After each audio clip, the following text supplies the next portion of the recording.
Oliver Talk. Bem-vindo ao seu podcast de hoje. Enjoy! Seja bem-vindo ao Oliver Talk, o seu podcast favorito de política, cultura e filosofia. Eu sou o Luciano Oliveira e hoje nós iremos falar do pacote que irá mudar a história do Brasil. O pacote anticrime do Dr. Sérgio Moro. E para tal tarefa, eu trouxe o mestre dos magos, aquele que acertou tudo do pacote da Previdência, professor Evandro Pontes. Como está, professor? Tudo bem? Meu amigo Oliver Talk, Luciano Oliveira, boa noite. Agora é de noite, mas para os nossos ouvintes aí, se for de noite, boa noite, boa tarde, bom dia, bom fim de semana, bom trânsito para vocês. Não sei onde vocês estão ouvindo, mas vamos tentar aqui dar uma luz aí nesse túnel, que é um túnel comprido, para a gente poder atravessar aí essas questões que parecem ser complicadas, mas não são, né? Vamos tentar esclarecer tudo que tem aqui para dizer a respeito do pacote anticrime do professor Sérgio Moro. Exatamente, mas antes de falar do pacote anticrime, nós precisamos contextualizar as coisas, porque não adianta, né, chegar logo no sujeito sem preparar o soco, né? Você tem que primeiro olhar, ver o inimigo, como é que funciona, etc. Eu sei que o exemplo foi horrível, mas serve como metáfora. É ótimo, é o melhor exemplo do mundo. O exemplo da luta é o melhor do mundo. Exatamente. Então, professor, sem lenga-lenga aqui, vamos lá. O sistema penal brasileiro, certo? Precisamos falar sobre isso antes de chegarmos no pacote anticrime. O que é? De onde veio? Como funciona? Porque nós não sabemos nada. Nossa impressão é que a gente coloca o sujeito lá e de repente ele comete homicídio, um mês depois ele tá livre. Como é que funciona essa bagunça aí? Então vamos começar a falar sobre o direito penal no Brasil, né? Exatamente. Isso pouca gente fala aí, vamos tentar abordar de uma maneira simples, assim, didática, dentro do tempo que a gente tem para poder ajudar os nossos ouvintes para saber por que a gente chegou, né, até aqui. Existe aquela brincadeira, né, que o pessoal fala, essa situação em que a gente está parece a famosa briga de travesti, né, que você vai separar e depois apanha dos dois e não consegue explicar, né, como é que você chegou naquela situação, né? Exatamente. Então, a gente está nessa situação, estamos apanhando aqui de duas pessoas, de dois lados, né? Briga de travesti, dois travestis me batendo aqui, e eu só tentei entrar para separar a briga, né? Travesti Então... light, porque travesti raiz dá facada. Eu vejo lá na Augusta, de vez em quando eu vou lá no boteco do seu Zé. No boteco, não vou em outros lugares. Exato. Sou um menino carola. Mas estão na facada ali, né? Giletada, essas coisas. Então vamos tentar explicar como é que a gente chegou nessa situação que parece, né, que a gente está apanhando de dois lados aqui. Sistema penal brasileiro, vamos falar assim sobre o sistema jurídico brasileiro, ele é dividido, vamos dividir aqui de uma maneira didática entre o período colonial, o período de império e o período de república. Tá? Durante o período colonial funcionou aqui no Brasil as ordenações, que basicamente a gente teve duas ordenações vigentes. A gente teve uma que foi as ordenações alfonsinas, ficaram vigentes por pouquíssimo tempo, né, 20 anos praticamente, depois já entraram as ordenações manuelinas. Ordenações são uma espécie de lei, regra? Isso, assim? ordenações do Reino de Portugal. Eu estou escrevendo um livro agora em que eu vou tentar esclarecer essas coisas, de onde que as coisas vieram e tal, por que o nosso sistema jurídico acabou ficando essa confusão que ele é hoje, Certo. por que a Constituição tem essa cara. E eu dedico um tempo bastante grande assim para o período de colônia para desmistificar várias besteiras que dizem no período de colônia. Muita Perfeito. bobagem, tá? A gente tinha um sistema bastante equilibrado, razoável, bem moderno para a época, tá? O livro quinto das ordenações manuelinas era o livro do direito penal. Depois você teve a União Ibérica. Com a União Ibérica, o rei Felipe II passou as ordenações filipinas, que é o que ficou vigente no Brasil até mais ou menos meados da Primeira República. Tá? As ordenações filipinas, elas valeram até 1917, até vinha o Código Civil. Na parte penal, entretanto, elas ficaram vigentes até mais ou menos a passagem do primeiro reinado para o segundo reinado. Tá? Naquele período a gente tinha um sistema jurídico muito parecido com um sistema de common law, tá? Chamado sistema ordenativo, também era conhecido como antigo regime. Eu não quero entrar no detalhe aqui, porque existe um padrão de abordagem a respeito disso, não quero chocar as pessoas. Esperem sair o meu livro, eu vou explicar lá que tipo de common law era essa que tinha no Brasil, que era um direito, digamos assim, em que os juízes eles analisavam caso a caso em cima de um parâmetro estabelecido nessas ordenações. As ordenações eram casos que eram consolidados. Exatamente. Então você tinha casos jurídicos, ocorrências, casos que eram consolidados. Ela imitava, de certa forma, o direito romano clássico, o direito romano antigo, que era o direito, enfim, também de natureza ordenativa. Então você tinha lá as institutas. Então o que são as institutas? Você tem uma determinada matéria jurídica e o cara vai consolidando os casos. Eles falam assim, quando você tem, por exemplo, um homicídio, ele vai citando os casinhos.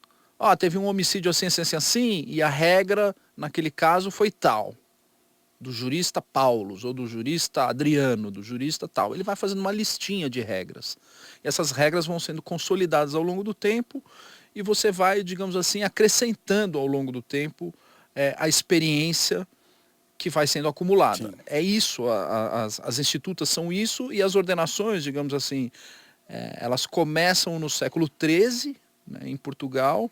Quando o Brasil vira colônia de Portugal, a gente imediatamente, obviamente, a gente recebe essa experiência portuguesa e convive com ela mais ou menos até o início do Império. O que acontece com o Império? O Império Brasileiro ele é fundado por Dom Pedro I por conta de um contexto especial que existe na Europa, coisa que também não é contada para vocês em aulas de história, isso não é contado dessa forma. Você só entende o contexto da independência brasileira se você estuda o que foram as chamadas guerras napoleônicas. Olha só. Tá? Então, a independência brasileira está diretamente ligada a um problema específico que ocorreu na Europa, que é a modificação do antigo regime para o chamado regime napoleônico, que é um regime imperial, ditatorial, é um regime absolutista. Tá?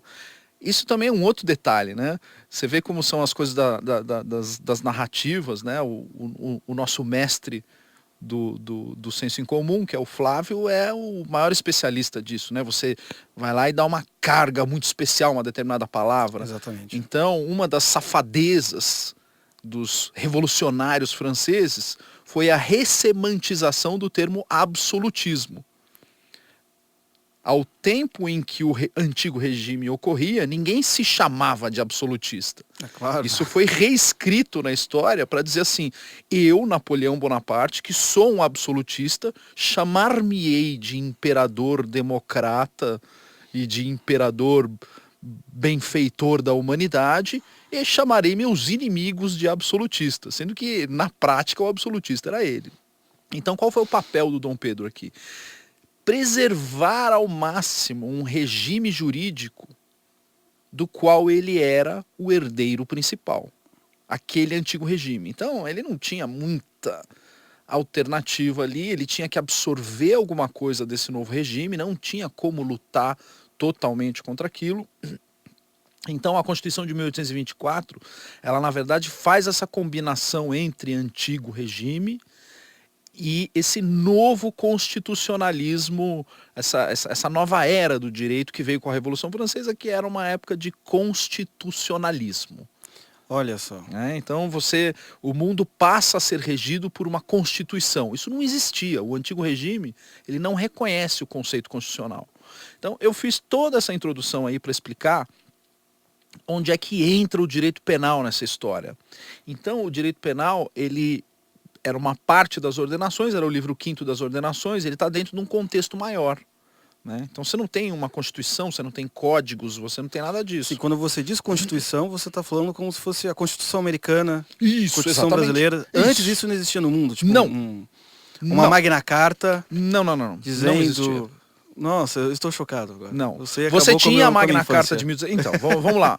Você tinha alguns tipos, digamos assim, de regulamentações, de pactos que o pessoal fala que são pactos proto-constitucionais ou estão na origem da história constitucional, como a Magna Carta de 1215, que você citou, mas aquilo não é uma Constituição. Se você for ler, escrito em latim, são 50, 60 termos que são ali usados, que são, digamos assim, pactos entre um determinado grupo de nobres em relação ao rei da época. Aquilo não tem a natureza de constituição que foi adotada no regime americano, que é um regime separado, diferente do chamado regime insular, né? do regime continental europeu. O regime continental ele foi criado por Napoleão Bonaparte. Tá? Ele é parte de uma grande reforma que foi feita nas ordenações. Então, por exemplo, no primeiro período da Revolução Francesa, se eu não me engano, em 6 anos a gente teve 9 constituições, 8 constituições. Exatamente. Né? Várias reformas, constituições que não chegaram a entrar em vigor e etc. E aí, por conta disso, o Napoleão ele começa a modificar o sistema. Como é que ele modifica o sistema? Ele cria uma Constituição que vai regular o Estado e ele vai criando códigos. Ele cria o chamado Código Civil, o Código Napoleônico, Código Civil, ele cria um Código Comercial e ele cria um Código Criminal também. De certa forma, o Dom Pedro ele vai falar assim, bom, deixa eu ver o que eu consigo preservar daquele regime ordenativo e o que é que eu consigo, digamos assim, não vou dizer resistir, mas adaptar esse novo modelo que não adianta, não tem como eu resistir a isso. O único país que conseguiu resistir a isso foi a Inglaterra. A Inglaterra resistiu. Ela tem até hoje um sistema bem parecido com esse sistema ordenativo de antigo regime. A Inglaterra é até hoje antigo regime. Pode reparar que a Inglaterra não tem uma Constituição escrita, a Inglaterra não tem códigos, ela tem um regime jurídico bem peculiar. O common law dela é um regime bem peculiar. Um outro país que tem um regime muito parecido com o da Inglaterra é Israel. Israel é a mesma coisa. Israel não tem Constituição, Israel não tem código. Então, assim, são... Só para a gente ter uma noção de como é que funciona. Muito bem, onde que o direito penal entra nessa história? Né? Ele é parte desse sistema. É um capítulo, é um livro, enfim. Ele é, digamos assim, uma seção do sistema como um todo. Ele é visto de uma forma, digamos assim, integrada. Ele está integrado no sistema. Né? Isso é o sistema, você está falando a partir do Napoleão Bonaparte ou nas institutas ainda? Isso, no sistema institucional antes, okay, tá? O Napoleão, o que ele faz? Ele recorta o sistema. Ele fala, não, eu vou criar um código que é separado. E é a partir disso é que você começa a ter as especialidades do direito. Antes você não tinha, digamos assim, essa ideia de fulano ser especialista numa determinada área, o outro especialista em outra. Não, jurista é jurista, meu amigo. Ou o cara participou do trivium, do quadrivium, foi educado na maneira clássica, tradicional, conhece filosofia, música, física, metafísica e etc. Quer dizer, ele tem uma visão, digamos assim, global, universal, complexa, né? Uma visão universal de como o direito funciona, e ele consegue, de certa forma, ter uma leitura do direito dentro dos parâmetros que ele tem de acordo com a experiência, né? E ele, enfim, é uma pessoa que está ali de acordo com os casos que ele vai resolvendo e etc. Ou ele é de outra área, sei lá. Para ser advogado nessa época, ele tinha que se formar dessa forma. Ele tinha que estudar dessa maneira. O que o Napoleão faz? Ele começa a criar esses recortes. E aí você começa a ter, a partir de Napoleão, o advogado que é especialista em um código, em código civil. E você tem o civilista, o penalista, o comercialista e etc. É a partir desse momento que você tem os recortes. O que defende bandido também.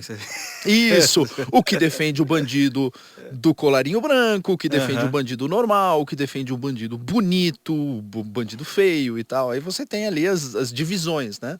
Mas na sua opinião pessoal, você acha que de certa forma, com esse sistema que Napoleão, vamos dizer assim, cunhou ou pensou, ocorreu alguma evolução em algum sentido? Ocorreu uma mudança de como você encara o direito. O direito passou a ser seccionado, Tá? Ele passou a ter seções, ele passou a ter partes. É aí que nasce o chamado direito penal como se fosse, digamos assim, uma área autônoma do direito. É a partir desse momento que você começa a ter aqueles famosos penalistas iluministas clássicos, como Cesare Beccaria, o próprio Jeremy Bentham na Inglaterra. Começam a surgir pessoas que escrevem especificamente sobre um determinado tema penal. Antes disso, o que é que você tem? Você tem o jurista que escreve sobre determinadas questões jurídicas do dia a dia e do tempo dele, os problemas da época dele, né? Digamos assim. Tô entendendo. É o chamado jurista tradicional, conservador. Ele entende o problema, ele entende a situação, o problema. Ele não está adstrito a um pedaço de texto ou a um recorte ideal do problema. A partir daquele momento é que você começa a ter Cesare Beccaria, Jeremy Bentham, na Alemanha, o Feuerbach. E você começa a ter, digamos assim, essa segmentação. Quem cuida dessa área não cuida da outra. É aí que surge o chamado direito penal, vamos dizer, direito penal moderno. O direito penal, antes dessa reforma napoleônica, qual a característica central do problema penal nessa época?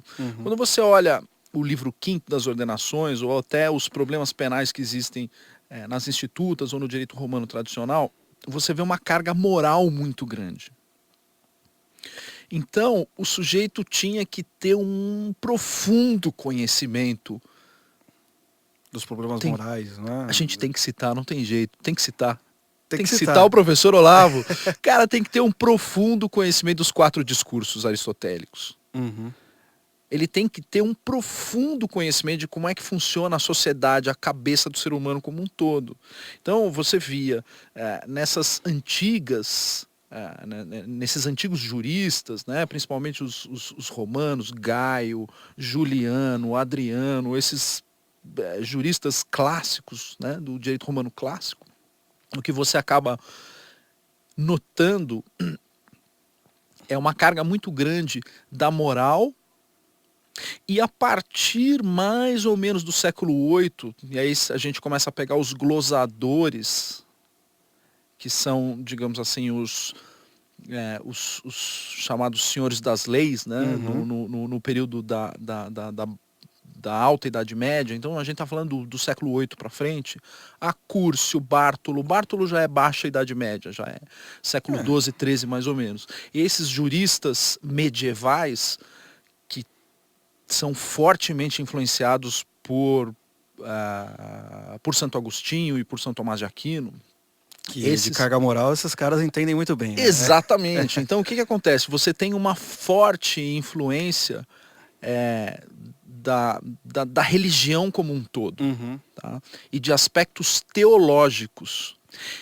Então as pessoas que tentavam ir por esse caminho do direito penal tinham que ter um profundo conhecimento de teologia.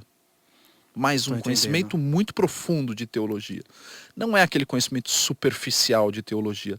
Não é o teólogo do Twitter. A gente está falando de gente que fica 40, 50, 60 anos estudando teologia e a partir disso eles conseguem, digamos assim, abordar o problema das penas e das penalidades de uma forma muito mais profunda. Esse era o direito penal antigo.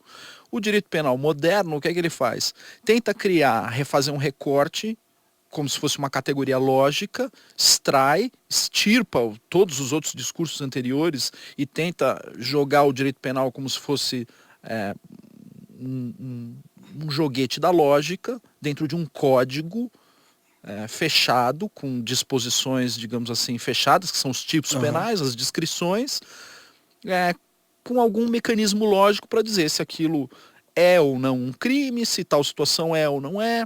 Entendi. Entendeu? Então, assim, por exemplo, deixa eu ver se eu peguei a ideia aqui.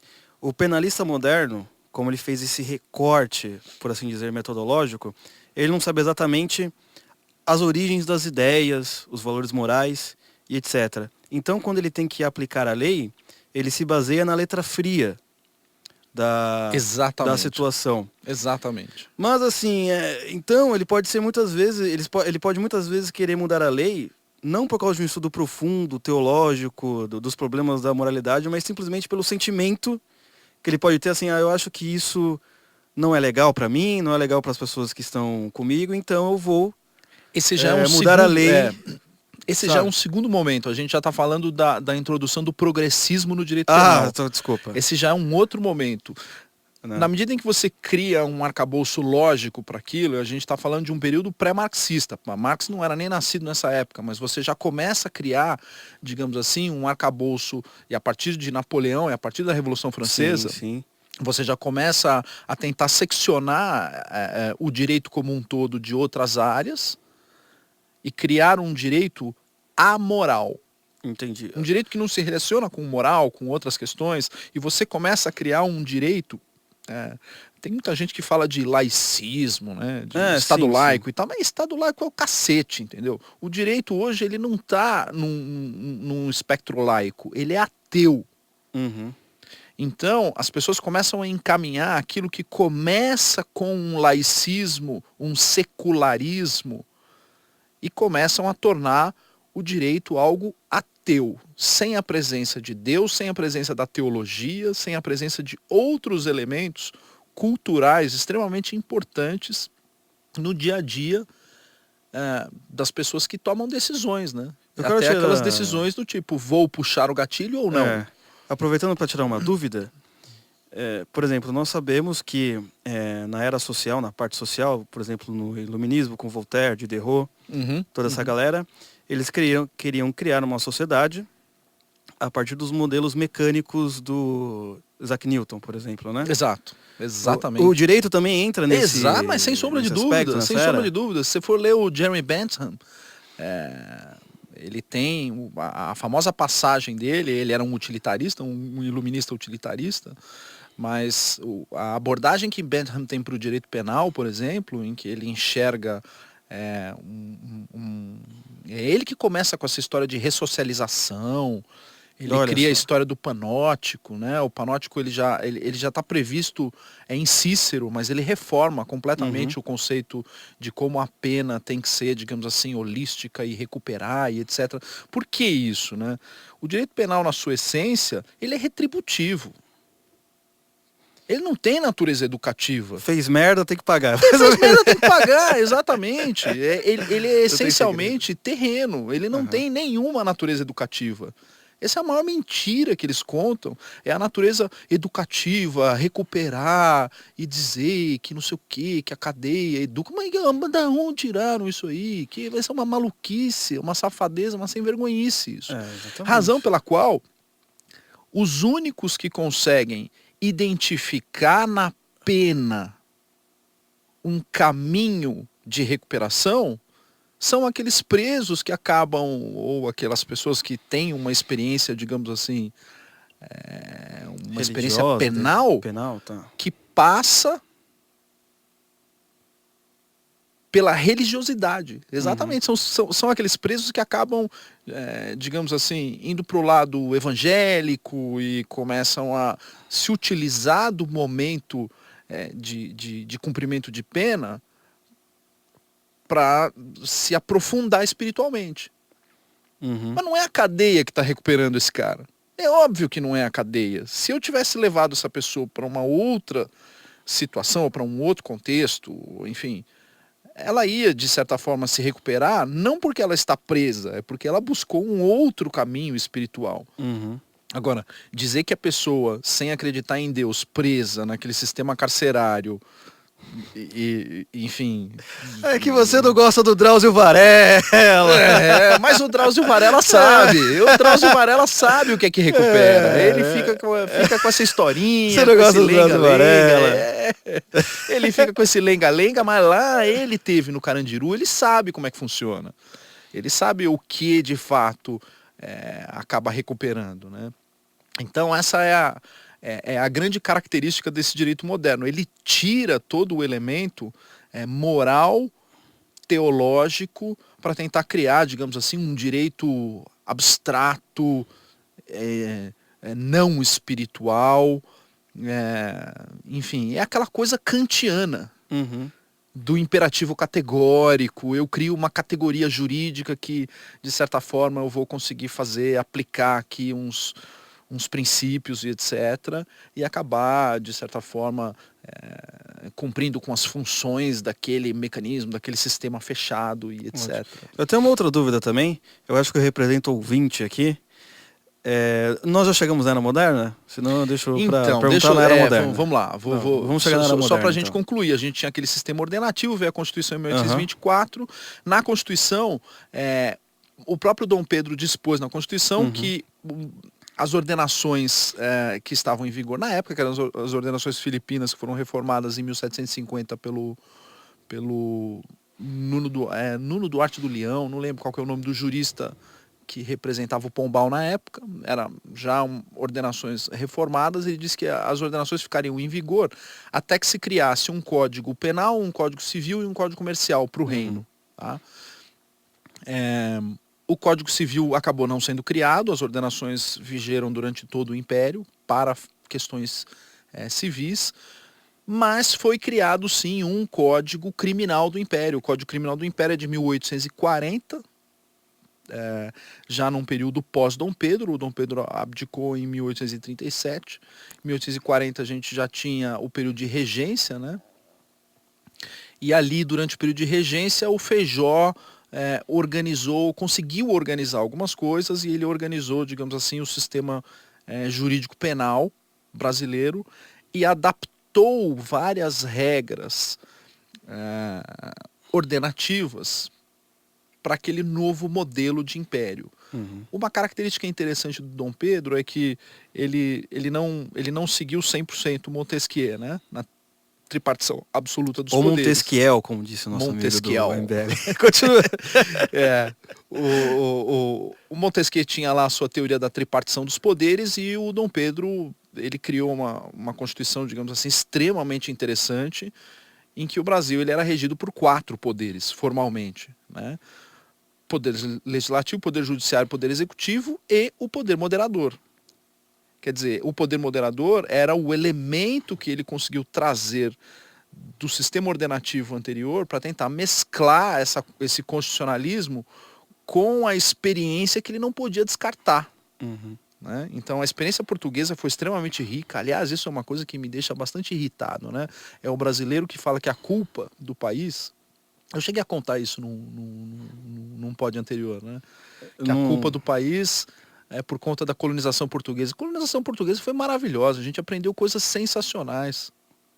Ela foi muito rica, foi muito profunda. É que com Vargas ela foi completamente destruída e reescrita. A história foi reescrita. Mas o que de fato ocorreu, e a herança que a gente recebeu, é culturalmente uma herança muito profunda, muito rica. E o Dom Pedro teve essa sagacidade de preservar esse pedaço da herança jurídica por meio do poder moderador. E essa Constituição foi a Constituição que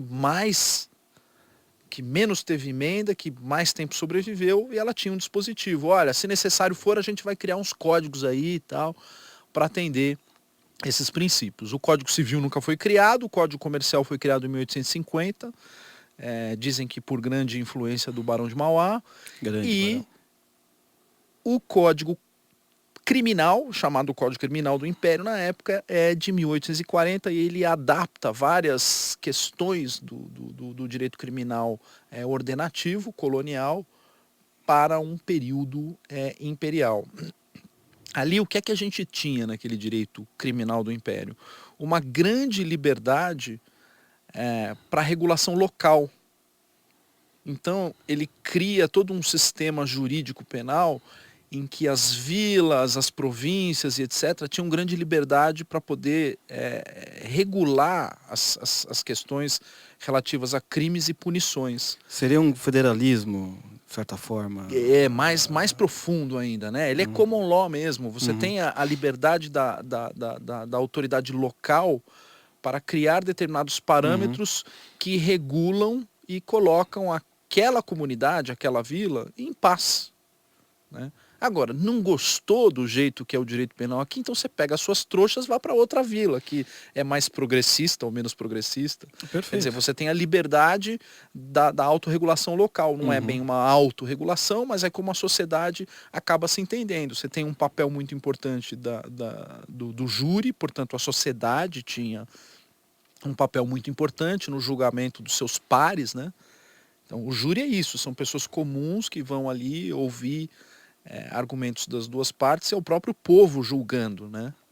A gente tem hoje um resquício do júri para crimes de homicídio, mas são outros 500. O que acontece na modernidade? Esse código passou durante o Império com modificações cosméticas, com a vinda da República a gente passa a ter algumas outras modificações na Primeira República, até chegar nele, Getúlio Vargas.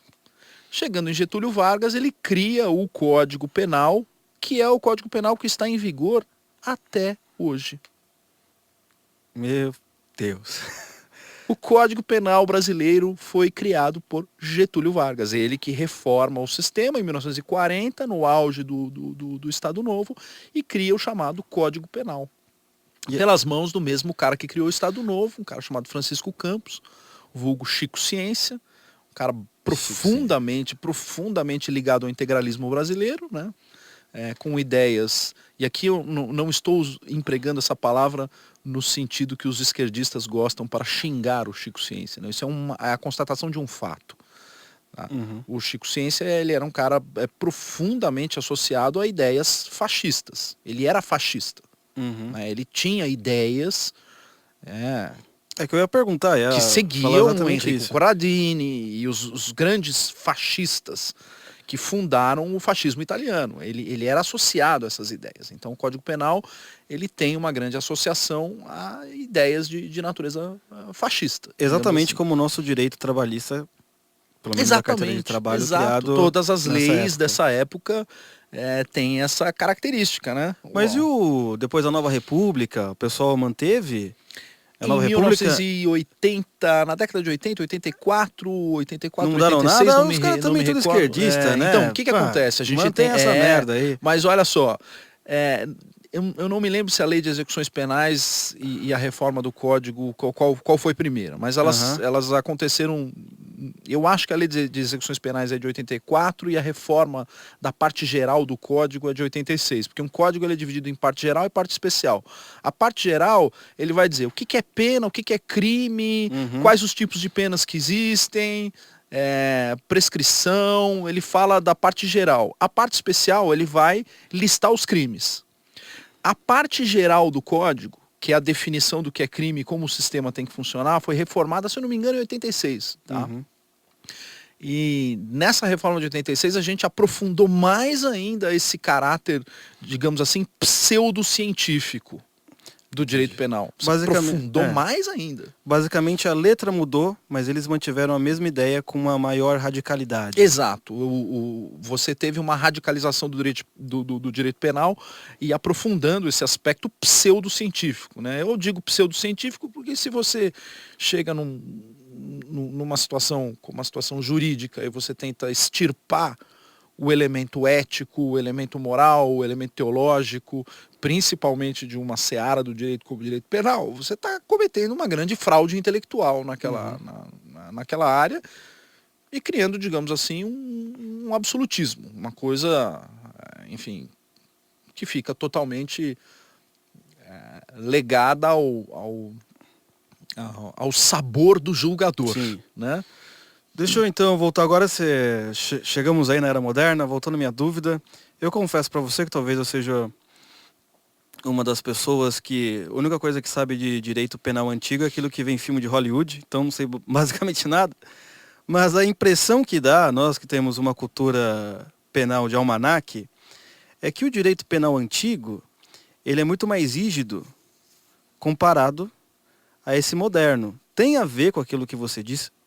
Calma, partindo do pressuposto que isso seja verdade, tem a ver com isso que você disse da ideia da moralidade, etc. Porque agora parece que como tem uma cosmovisão mais esquerdista, parece que a penalidade não é tão branda. Sem dúvida, sem sombra de dúvida. E aí a gente, eu não vou colocar isso só na conta do esquerdismo. A gente tem que colocar também na conta do liberalismo e do iluminismo. Tá? Então parte desse direito penal, digamos assim, pseudocientífico, com ares de cientificidade, porque não dá para extrair de uma situação penal uma ciência. Isso é a coisa mais energúmena que se faz. Isso é feito de maneira useira e vezeira. Na faculdade você entra, o pessoal fala que aquilo é uma ciência, mas de ciência aquilo não tem nada. Ele não tem a menor característica científica. Olha nenhuma, só. Zero. O direito penal não é uma ciência. O direito penal é uma prudência. Ele depende de experiência, ele depende de conhecimento, ele depende de uma cultura ampla e geral para você tentar entender os problemas que envolvem a violação do sistema. Porque o direito penal ele trata de violações extremadas do sistema. Você pode ter violações pequenas, né, do sistema, como por exemplo, eu ficar te devendo aquele cafezinho, é uma violação do sistema. Eu prometi, mas não paguei o café, mas é uma violação, digamos assim, menor do sistema. Isso a gente pode cuidar disso no direito civil. Agora, uma violação maior, um traíra, aí a gente já, né, uma mentira. Vamos falar onde é que está o direito penal de verdade? Onde? Está na Bíblia, está nos 10 mandamentos. Aquilo, por mim, não teria que ter nem Constituição, nem nada. Os 10 mandamentos são suficientes para a gente ter qualquer tipo de derivação de regulação jurídica. Tá ali. Então são 10 regrinhas. Cumpra aquelas 10, o resto vai dar tudo certo. Olha só. Não, e você falou dessa parte, por exemplo, mentira, uma pequena violação, etc. Mas aí você me lembrou que seria uma discussão enorme, não vale a pena ser comentado, mas de um professor que um dia eu vi ele falando que existia uma discussão ali, São Tomás de Aquino estava tentando resolver um problema. Quais pecados são crimes? Aqueles que podem ser castigados pela lei dos homens e aqueles que não são considerados crimes. E aí vai entrar todo esse, né? Exatamente. Esse debate aqui, nossa. Não, é muito interessante. O que acontece, vou te falar, o que acontece hoje em dia? O nosso ouvinte está aqui, o ouvinte que é concurseiro, que é estudante de direito, que é formado nesse tipo de coisa e tal, ele deve estar acostumado aí com esses manuais que mandam eles comprar sei lá, em livraria jurídica, em Mega Store, na Amazon e etc. Tá acostumado com esses livrinhos. E aí quando fala de jurista, vão falar para eles dos juristas alemães, dos italianos, disso, daquilo, até os pós-graduados e tal, mas eu duvido que alguém conheça, por exemplo, Eli Sandoz. Eu não conheço. Então, eu acho que você conhece o Eli Sandoz. O Eli Sandoz, ele foi um dos mais aplicados alunos de Voegelin. Olha de Eric Voegelin. O Eli Sandoz, ele é jurista, advogado, ele tem esse defeito, né? Enfim, nem todo mundo é perfeito, mas o Eli Sandoz, ele é o atual presidente do Instituto Eric Voegelin nos Estados Unidos. Tá. Talvez não reconheça pelo... Isso, ele é o cara que edita aquelas obras azuizinhas. Eu não imaginava que era Sabe ele. aquela coleção azul enorme do Eric Voegelin, quando a gente assiste o Coffee, tem lá na estante, atrás da câmera, na estante, atrás da câmera, tem os livrinhos azuis ali. O Eli Sandoz, ele é o cara que é o responsável, digamos assim, pela edição dessas obras, pela curatela de todo o pensamento do Eric Voegelin. O Eli Sandoz, ele tem um livro chamado Republicanismo e Religião. Republicanism and Religion. Se você for dar uma olhadinha, é um livro de direito penal, em que ele recupera esse raciocínio de que o direito penal não pode, digamos assim, as questões penais básicas não podem estar dissociadas de outros elementos prudenciais, né? Quem é o cara que hoje toca essa questão amoral do direito? Quem é o piloto disso? É o Dworkin. É o Ronald Dworkin. Se você pegar o Taking Right Seriously, a Matter of Principle, todas as obras do Dworkin, o Dworkin vai nessa linha. Então, o Dworkin é o quê? Ele é o pai dessa coisa toda, né? Do direito penal progressista, do direito penal, vamos falar aqui, sem dourar a pílula, do direito penal pró-picareta, pró-bandido, pró-safado, pró-sem vergonha, esse direito sem vergonha. De proteção do sem vergonha, daquele cara que viola um dos 10 mandamentos, você tem toda uma construção de proteção a esse violador e tal, parará. Entendi. Então eu quero fazer uma outra pergunta, que está aqui na pauta, antes de nós entrarmos especificamente no pacote anticrime. Assim, então se eu pego, por exemplo, a União Soviética, Uhum.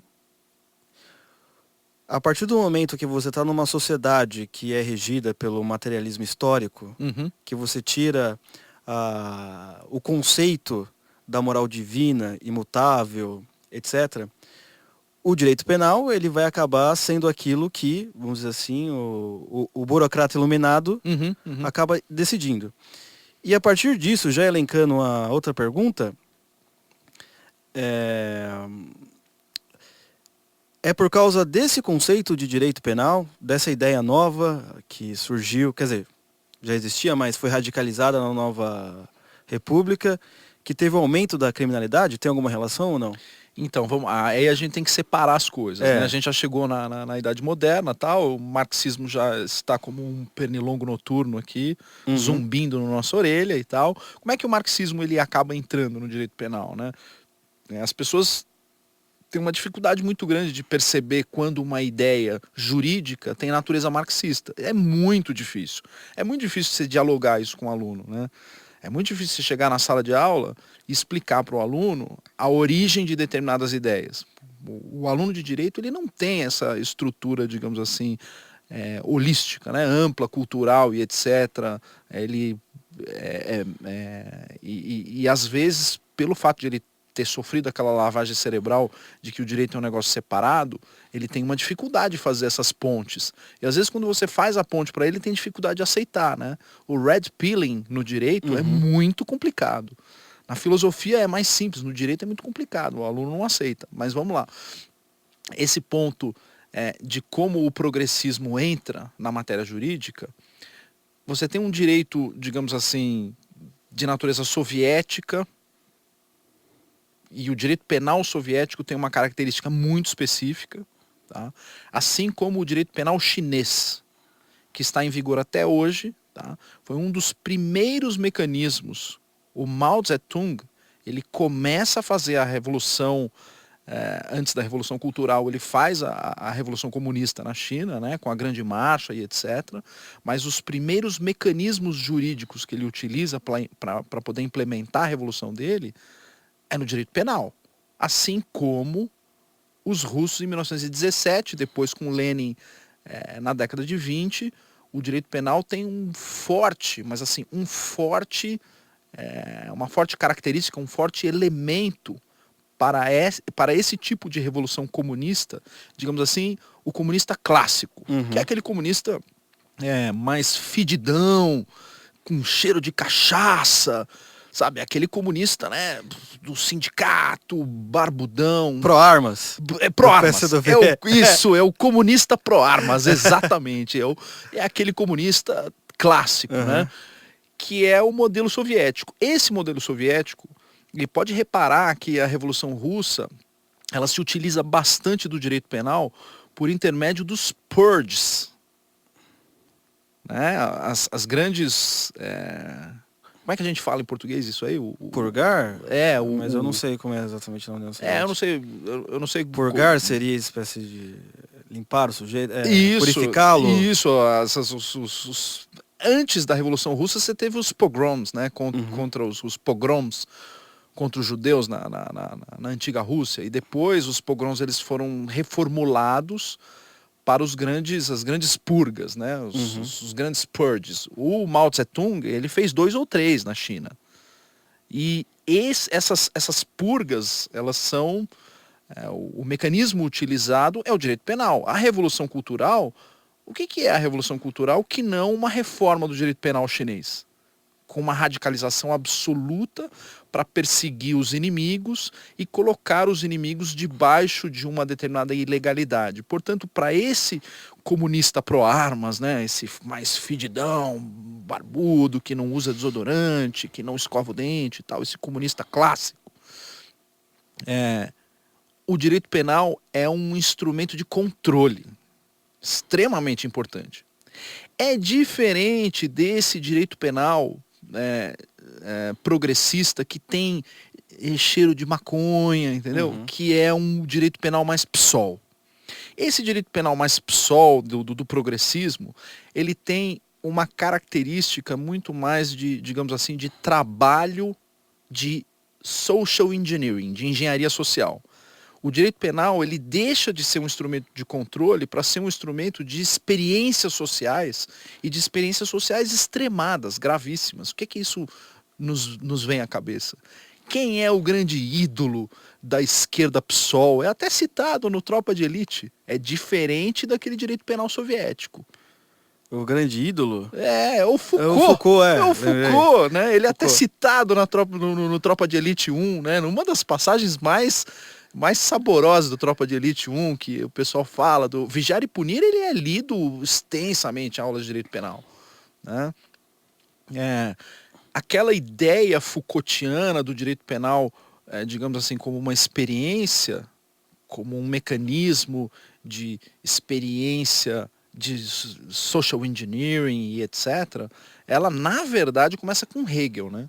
Se você for olhar na filosofia de Hegel, na filosofia do direito de Hegel, já aparece alguma coisa em que ele começa, digamos assim, a sinalizar naquele sentido de que o direito penal é como se fosse um instrumento de formalização de determinadas condutas e etc. E aí o Foucault e a Escola de Frankfurt vai aprofundar isso de uma maneira muito, muito, muito radical, né? A Escola de Frankfurt, ela trabalhou por nichos, né? Então, se você pegar, por exemplo, o Max Horkheimer, ele vai focar mais em questões de família. Já o Adorno, ele foca em outras questões sociais. O Foucault, ele é um pouquinho mais holístico, né? O Foucault, ele gostava de putaria e direito penal. Então, ele é aquela parte, digamos assim, da Escola de Frankfurt, que é associada a experiências relacionadas à putaria e experiências relacionadas a mecanismos de punição, Sim. de punibilidade. Isso é muito interessante, porque o sujeito que ele vai aprender a estudar direito, etc., se forma, ele sai com aquela cabeça de que a justiça é imparcial, mas ele jamais imagina que a cultura de qual foi forjada essas leis, os sujeitos eram totalmente parciais. Ele jamais imagina isso, não, ele é imparcial, acabou, ele acredita tanto na letra Exato. no que está acontecendo mesmo, de onde surgiu essas ideias, de que etc. aquilo é produto de uma dedução científica abstrata e que algum gênio deduziu cientificamente. Essa dedução científica, na verdade, o que ela quer fazer é substituir o mecanismo anterior que havia de indução teológica, né? Enfim. Entendi. A ideia do iluminista é tirar o elemento divino que existe, digamos assim, no controle das ações das pessoas. Então as pessoas limitam determinadas ações porque existe toda uma ética teológica em que a pessoa ela está, enfim, sob aqueles 10 mandamentos. É aquilo que está controlando a pessoa. Ela sabe que, enfim, de certa forma, ela não pode cruzar aquela linha. Então, quer dizer, a discussão teórico-penal praticamente não existia. E eu não estou falando aqui daquele chamado direito ordálico, dos oráculos e etc. Porque você tem um direito penal que é eminentemente religioso. Você tinha, digamos assim, ainda antes dos gregos, né? Muito antes, a gente está voltando bastante no tempo. Voltando bastante no tempo, você começa a identificar a não existência de um direito penal e só retribuições de natureza divina. Isso muda com os judeus. O judaísmo é o que começa a mudar esse tipo de coisa. Ele diz assim, não, você tem a retribuição divina, mas você tem os mitzvah, as tuas obrigações terrenas. E algumas obrigações terrenas, as punições, elas são de tal ou qual natureza. São 613 mitzvah e etc. E a partir disso você começa a ter a construção daquilo que a gente chama de cultura judaico-cristã, que aí mesclada com Platão, com Aristóteles e etc. A gente chega naquele ponto ideal de não vou dizer assim, de segregação, de separação, mas de você enxergar quando uma penalidade ela tem uma natureza, um desdobramento terreno, em relação àquela penalidade que é o famoso pecado. A gente volta na sua pergunta do São Tomás de Aquino. Então, a gente está falando dessa origem, do direito penal. Como é que esse direito penal foi modificado? Chega lá na década de 30, a escola de Frankfurt começa a criar esse monte de besteira e tal, e isso, de certa forma, acaba parando nos juristas. Esses juristas, a partir da década de 70, entre a década de 70 e a década de 90, começam a escrever várias coisas a respeito do direito penal, até vem um maluco. Esse era maluco mesmo, assim, fumou maconha tanto, que escreveu um livro chamado Penas Perdidas. Um cara chamado Luc Husman, já é falecido, holandês, lógico, maconheiro holandês. Né? Luc Husman escreveu um livro chamado Penas Perdidas e ele cria a teoria do abolicionismo penal. Ele fala, não, nós temos que abolir o direito penal.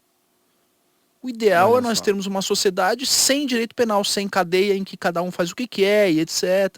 E ele dá algumas soluções no seu livro chamado Penas Perdidas para o total abolicionismo penal. Digamos, ele é um libertário do direito penal. Isso começa mais ou menos na década de 70, isso é consolidado num livro que saiu fins dos anos 80, fins dos anos 90, ele virou moda na faculdade de Direito. Até eu entrei nessa moda, Luciano. Chega uma época que você fala, não, realmente temos que acabar com o direito penal, vivemos todos de mãos dadas e etc, nessa harmonia e tal. Não tem como você não passar pela faculdade um dia não emitir esse tipo de besteira. Não, pois é. Não tem jeito. Você acaba falando esse tipo de besteira. Mas você sabe que só depois de um tempo, quem não acreditava que realmente que os iluministas eram da razão? Aí quando eu voltei para a realidade, eu pensei, nossa, mas que povo mais arrogante, né? Eles se acham os iluminados e o resto é tudo daí das trevas. Exatamente. Vai discutir com o São Tomás de Aquino, então. Quero ver. Exatamente. Não, mas não. Nós somos os iluminados e não sei o quê. Vamos, né, acabar com... E tá aí, ó. Surgiu Napoleão. Pra destruir com tudo. Exato. Surgiu Napoleão. Do que... Depois vocês dêem um Google aí, vocês veem o que sobrou do Napoleão. Não, exatamente. Mas vem o que sobrou do corpo do Napoleão. Depois dê um Google. Falta uma parte da pergunta. Qual a relação com a criminalidade, exatamente, no momento? Tudo isso que você falou. Excelente, porque a gente chegou nesse ponto do abolicionismo penal, então você imagina, como é que a gente chega numa situação em que o direito penal, ou digamos assim, a criminalidade, ou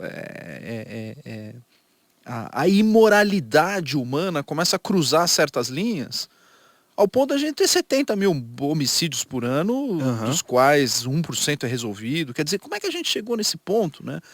Como é que a gente chegou a morar num país em que a gente mata mais do que na guerra da Síria, sabe? Como é que a gente chegou a esse ponto? Um jurista que tem essa mentalidade que você acabou de explicar, ele vê 60 mil homicídios por ano, ele vê, sei lá, Susana Stoffen saindo da prisão no Dia das Mães como um problema, ele vê, sei lá, o pessoal saindo, pegando essas folgas aí, homicidas, etc. Ele vê isso como um problema? Não, de modo algum. Não, ele vai dizer que o problema é o Bolsonaro, é o fascismo, é o Vaporwave. Eles vão dizer que é tudo isso, que é o discurso, que enfim, a cultura do ódio. Isso existe até hoje. Os caras falam que assim, o problema das pessoas matarem é a cultura do ódio e etc. Quer dizer, eles vivem numa caixa de ressonância dentro de uma bolha, né? Eles vivem dentro de uma caixa de ressonância do qual eles só ouvem a si mesmos. Assim. Não, porque aí você me deixou um pouco assustado, eu confesso, tudo bem, eu deveria acreditar mais na burrice humana, mas uma coisa é o sujeito, né, tá ali vendo 60 mil homicídios por ano, não dá pra fazer nada, porque é muita burocracia. Talvez se eu estivesse nessa situação, como um juiz que quer fazer algo decente para o país, mas tem que enfrentar vários processos, né? Mas não, você está falando para mim que os caras simplesmente estão nem aí. Porque esse é o caminho certo. O que nós queremos implantar Exato, é o errado. Exatamente. Existe um conflito quase que dialético, porque você tem juristas progressistas e um povo conservador. Exatamente. Isso é um outro problema, a gente faz um outro podcast outro dia para tentar explicar como é que a gente chega numa situação em que você tem uma formação, temos 17 mil juízes, pouco mais de 17 mil juízes no país, dos quais, eu acho que excetuando o Diego e a doutora Ludmila, o resto é tudo de esquerda.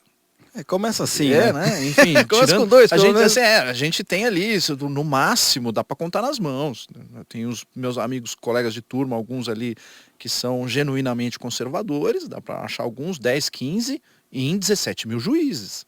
E como é que a gente chega ao ponto desse 17 mil juízes estar nessa dissonância cognitiva completa e absoluta em relação à realidade e em relação ao que o motorista do Uber, a tia que nos serve café, o pessoal normal pensa. Como é que se chega a esse ponto? Isso é um outro problema. Tá, então Mas vamos, o que eu queria continuar. dizer é tentar responder a sua pergunta. É óbvio que o abolicionismo penal ele é uma utopia. Não existe nenhum país do mundo aboliu o direito penal. Isso é uma estupidez tão patente que eu não sei como as pessoas ainda se dedicam a debater. E tem cursos de pós-graduação sobre abolicionismo penal, as pessoas discutem isso, eles levam a sério esse assunto. E o que acontece com o abolicionismo penal? O abolicionismo penal ele acabou se dividindo em 2, 3, 4 correntes, variadas correntes. E uma das correntes que acabou se consolidando, correu paralelo ao abolicionismo penal, é a chamada escola do garantismo penal. Uhum. O garantismo penal ele tenta dar doses de realismo a essa utopia abolicionista. Qual é a dose de realismo? Não, acabar com o direito penal é impossível. Alguns até dizem, não é só impossível, é imprudente acabar com o direito penal. Algum direito penal precisa existir. Só que a gente tem que ter um direito penal com garantias para as pessoas que acabam sendo inseridas nesse sistema, como se o sistema fosse, digamos assim, a porta do Sérgio Malandro, né? Uhum. Então, abra a porta tal, essa é a do direito penal, essa é a do direito civil, essa é da... As pessoas imaginam que o direito penal é a porta que, sei lá, o cara está inserido, né, nessa questão do direito penal, e essa pessoa inserida em um problema que se envolve o direito penal, ela tem que estar cercada de tantas garantias para se prevenir contra a opressão do Estado. Porque uma outra característica do direito penal moderno também é que o direito penal antigo, esse direito penal ordálico e um direito penal mais retributivo, você não tinha, digamos assim, um monopólio estatal pelo direito penal. Então, a ausência de um monopólio estatal fez com que você tivesse diversos direitos penais no mundo e você pudesse até ter direito penal privado em que uma pessoa podia agir contra outra e agir Cada no feudo exercício, tinha o seu, por exemplo. cada feudo tinha o seu e as pessoas viam isso de maneira, digamos assim, privada e em algumas situações com um exercício arbitrário das próprias razões, né? Sim, sim. Então, você tem historiadores que fazem essa leitura dizendo que antes de surgir esse direito penal moderno, o mundo vivia nas trevas e na barbárie. Eu não sei como as pessoas conseguiram se reproduzir e deixar descendentes para nós, né?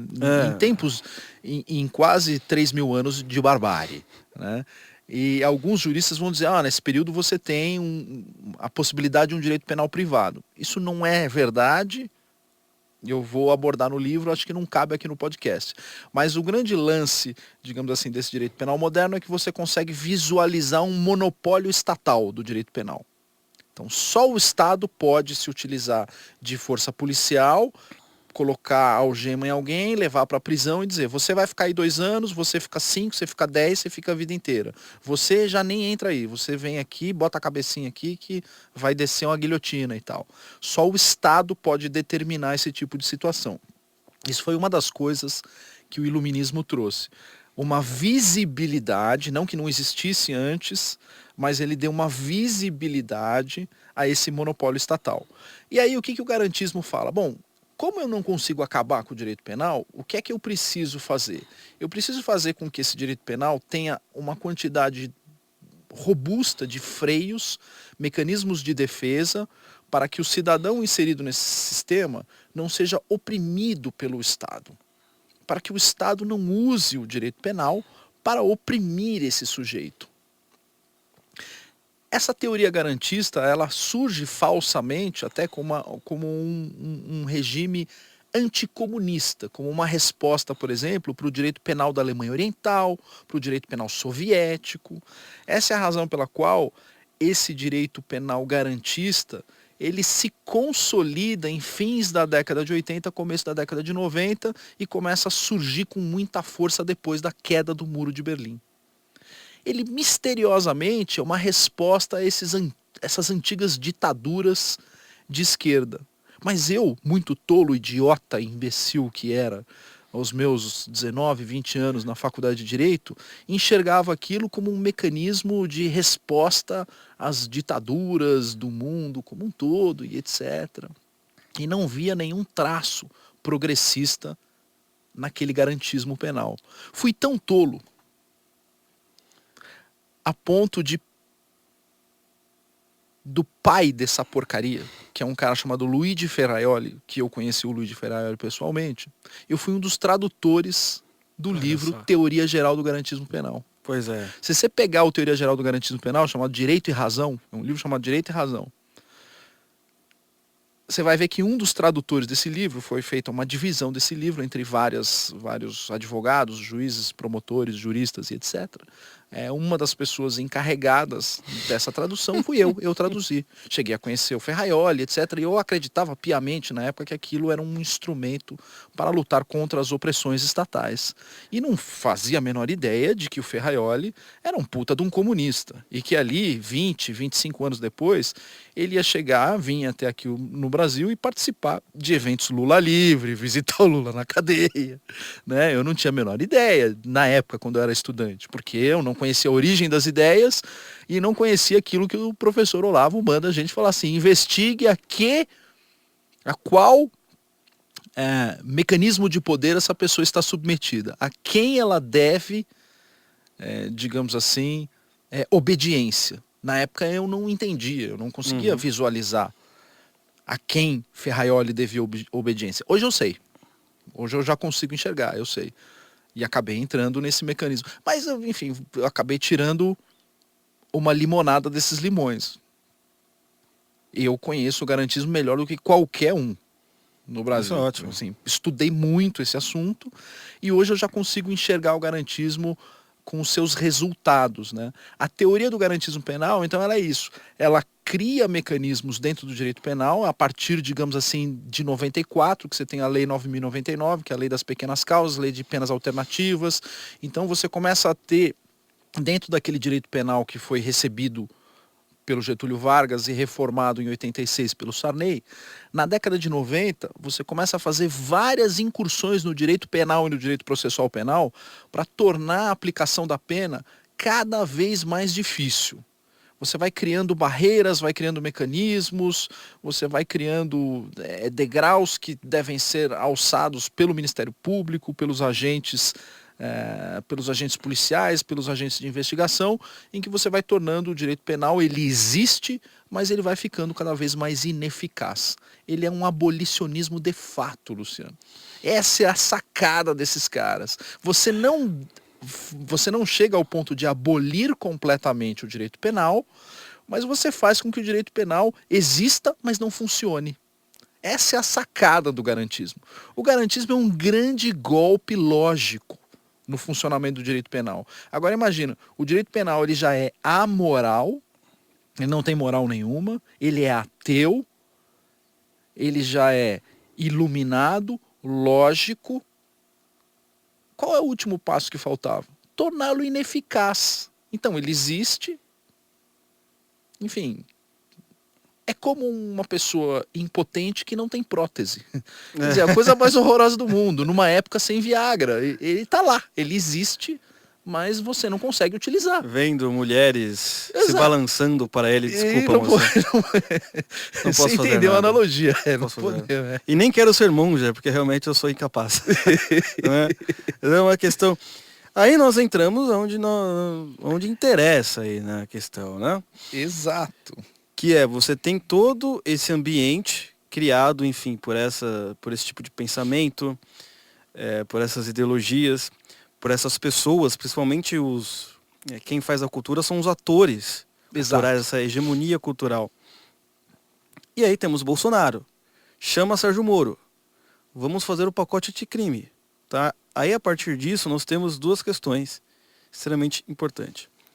O que é o pacote de crime, certo? E uma segunda questão, Até que ponto... Essa aqui eu vou te jogar na fogueira aí, pessoal. Não sou eu, não é minha opinião, hein? Até que ponto você acha que o Sérgio Moro pode estar influenciado por essas ideias que você disse? Negão. Então Aguenta essa. Vamos lá. Agora vamos para a parte prática aqui. A parte tá? prática. Vamos, o que é, né? Eu contei o que está por trás de tudo isso, né? Contei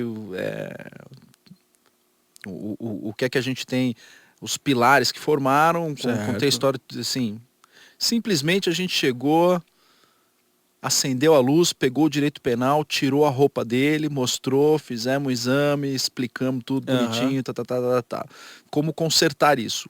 Para consertar isso, a gente tem o chamado pacote anticrime do Sérgio Moro. O que é o pacote anticrime do Sérgio Moro? Ele tenta retirar vários desses freios que foram colocados ao longo dos anos 90 para tornar o direito penal ineficaz.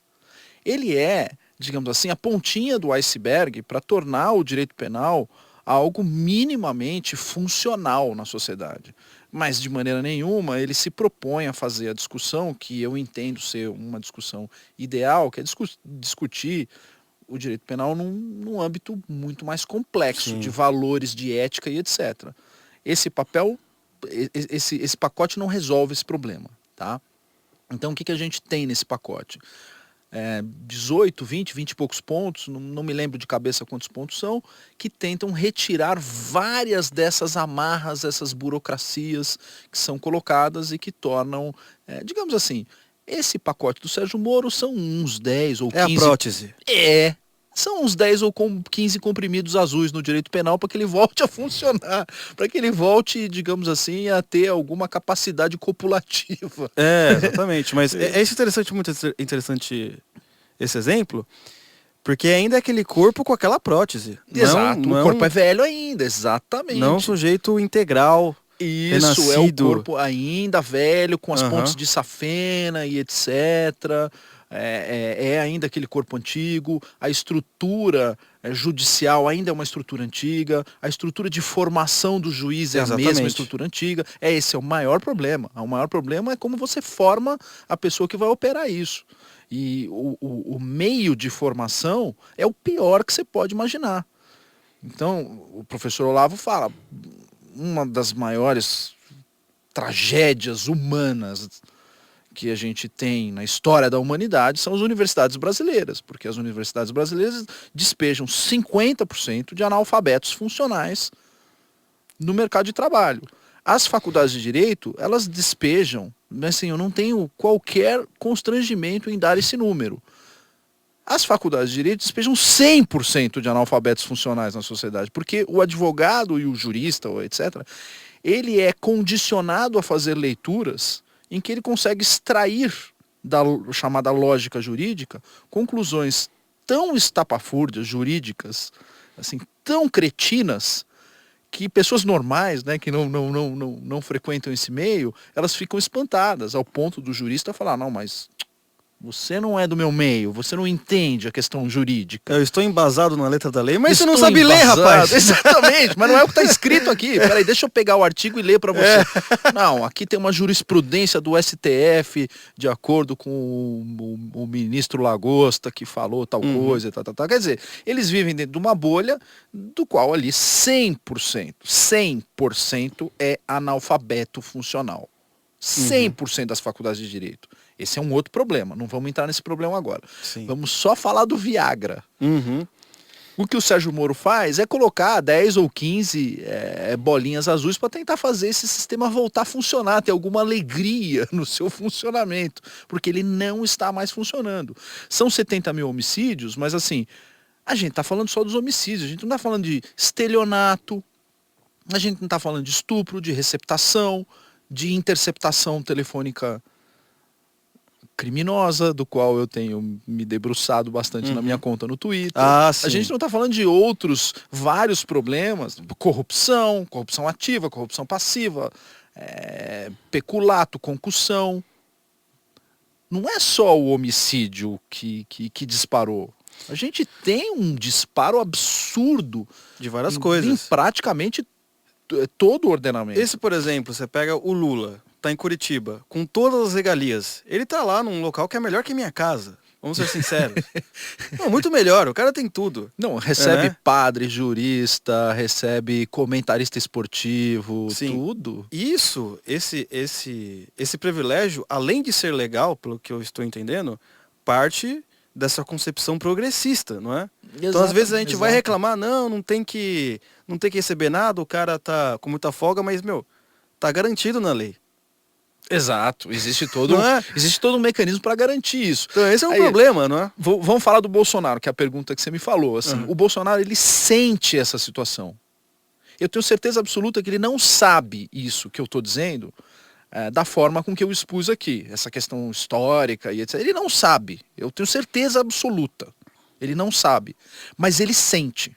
Ele tem um feeling. Ele tem aquele feeling que ele fala, tem alguma coisa que não está funcionando, que não está indo bem, que está errado e etc. O Bolsonaro, como deputado federal e como representante do povo e etc., ele construiu a carreira política dele em cima desse feeling. Uhum. É esse feeling que representa o Bolsonaro. E aqui a gente chegou no ponto central do período histórico que a gente está vivendo. Eu falo isso para todo mundo e tomo muito pedala. Mas dane-se, eu vou continuar falando. O pacote anticrime é mais importante que a reforma da Previdência. Sob o ponto de vista político, sob o ponto de vista jurídico, sob o ponto de vista social, sob o ponto de vista sistêmico. Né? Mas se a gente tem a questão fiscal, aí o país quebra, aí o país não sei o quê, Se o país quebrar e eu estiver vivo, é melhor do que eu fazer um baita de um ajuste e o crime organizado, morrendo, né? Exatamente. Vivo dá pra fugir pro Chile ainda. E o crime organizado triplicar de tamanho. Não, mas veja, eu fiz uma previdência, Luciano, que eu estou fazendo uma economia de 16 trilhões. Você fala, ótimo, vai sobrar dinheiro, o país vai vai estar uma maravilha, mas de repente eu não só tenho mais o PCC e o Comando Vermelho, como eu estou recebendo agora no Brasil o ISIS, o Estado Islâmico, o Hezbollah, fiquem à vontade, hackers russos, façam disso a sua casa, porque agora nós fizemos 16 tri. O que adianta? Uhum. Agora, se eu não tiver vida, esse né? ajuste e todo mundo tiver problema, e enfim, a gente tiver que tomar água de coco e comer misto quente, e todo mundo ficar muito pobre, e ficar todo mundo pobre, mas com segurança, é um ajuste que faz muito mais sentido sob o ponto de vista social, de longo prazo. Porque essa questão econômica, eu ajusto uma hora. Sim. Eu dou um jeito nisso. Agora, você lembra do Bolsonaro? Acho que foi no Jô Soares.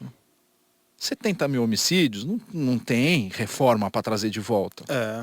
Não tem reforma para esse tipo de coisa. Então, a reforma, o pacote do Moro é muito mais importante. Sim, do ponto de vista moral, social, ético e político. Sabe por quê? Porque o pacote anticrime, ele vai acelerar várias medidas de gente que está passeando lá por Brasília e, na minha opinião, está fazendo hora extra. Uhum. Já devia estar há muito tempo em companhia do Eduardo Cunha, sabe? Então, por exemplo, Lá nesse do pacote Sérgio anticrime, Cabral e etc. Devia estar fazendo qual que é companhia o para essas ponto pessoas. mais importante no pacote de crime para você? Assim. Putz, é difícil destacar um ponto importante. Fala né? então a gente tem três. A questão de Três, a gente apenas tem, três. A gente tem a questão de audiência de custódia, a facilidade de recuperação de ativos, Uhum. né? Que é uma parte não eminentemente penal, mas uma parte civil de recuperar ativos. A gente tem vários mecanismos lá que são mecanismos importantes para você retirar alguns freios que existem para que o trabalho do Ministério Público possa ser, enfim, no mínimo eficaz, você ter alguma eficácia no sistema. Tá, mas assim, voltando àquela pergunta inicial. A do Moro, né? A do Moro. Nessa questão que nós discutimos, né, dessas escolas de pensamento, onde o Moro ele se encaixa? Porque às vezes não dá para saber, até porque tem que conversar exatamente com ele, mas você que é do meio jurídico, deve ter pelo menos uma impressão inicial, porque querendo ou não, para um jurista, como você está falando, como você era, por exemplo, seria inaceitável trabalhar com Bolsonaro, não é? Pois é. O Moro aceitou. Pois é, o Moro ele tem uma característica eu acompanho o trabalho do Moro antes, inclusive, da Lava Jato existir. Aham. Vou te dizer por quê, né? Ele foi o juiz responsável pela operação, pelo processo do Banestado, dos problemas que ocorreram no Banestado. O Banestado, ele teve umas situações bastante complicadas que acabaram gerando várias modificações no direito bancário. Uma delas, a principal, foi o uso de um mecanismo Direito chamado... bancário. Napoleão. Direito bancário. Chamado Conta CC5. Tá? O processo Banestado e o Sérgio Moro é um dos responsáveis pela extinção da Olha chamada só. Conta CC5. Conta CC5, ela faz referência à chamada Carta Circular número 5 do Banco Central, em que você tinha uma abertura de ter contas em dólar no Brasil. E eram contas específicas para remessa de recursos para o exterior. Então começou a acontecer muita lavagem de dinheiro, muita putaria, muita sacanagem, por conta dessa abertura que existia no sistema, das contas CC5, que na época acabou sendo usada pelo então Banco Estatal, né? Olha Banco do só. Estado do Paraná, Banestado era o Banco Estatal, Banco do Paraná, para remessa ilegal de dinheiro. Um dos caras que fazia remessa ilegal de dinheiro e usava as contas CC5 do Banestado era o tal do Alberto Youssef. Essa é a razão pela qual todo esse problema da Lava Jato foi parar na mão do Moro. Porque Então, ele puxa pelo Alberto Youssef. Mas eu estava te contando essa história porque essa participação do Moro como juiz do Banestado fez com que ele trilhasse uma carreira acadêmica. Ele é professor de processo penal concursado na Universidade Federal do Paraná. Tá? Ele é professor concursado. ainda é? Ainda é. Tá? Com uma tese de doutorado, da qual eu conheço, li a tese de doutorado dele, e ele se especializou em crime organizado. Tá? A carreira acadêmica dele como professor foi toda em torno do crime organizado. Ele acabou se interessando pela Operação Manipulite na Itália. Ele é um dos maiores especialistas, um dos maiores estudiosos de crime organizado e da Operação Manipulite. Então eu já conhecia o trabalho dele como jurista. Como jurista é muito difícil de você fazer a leitura das pessoas, né? Você não sabe se o cara é de esquerda, se é de direita. Na verdade, nem ele sabe, né? E aí, no dia das eleições é que você acaba tendo mais ou menos um cheiro, né? Um sentido. Esse aqui vai... Esse tá Bonoro, esse não tá. Esse tá Haddad. Puta, esse aí não tem jeito, cara. E tá. Aí você começa, de fato, a identificar o que a pessoa pensa lá no íntimo. Porque a pessoa fica respirando tanto essa questão jurídica, e essa questão jurídica é uma blindagem para você saber, para você tentar descobrir o que a pessoa pensa. As pessoas taxam ele, né? O Moro ainda está sob essa blindagem. A gente não sabe exatamente, sob o prisma ideológico, político e de poder, o que é que ele tem na cabeça. O fato dele estar presente no governo Bolsonaro e ainda não estar associado a nenhum partido e etc., e ele está lá com esse discurso de, eu tô aqui presente porque eu tenho um projeto. Como ministro, não como político. Isso, como ministro, eu tenho um projeto técnico de combate à criminalidade organizada.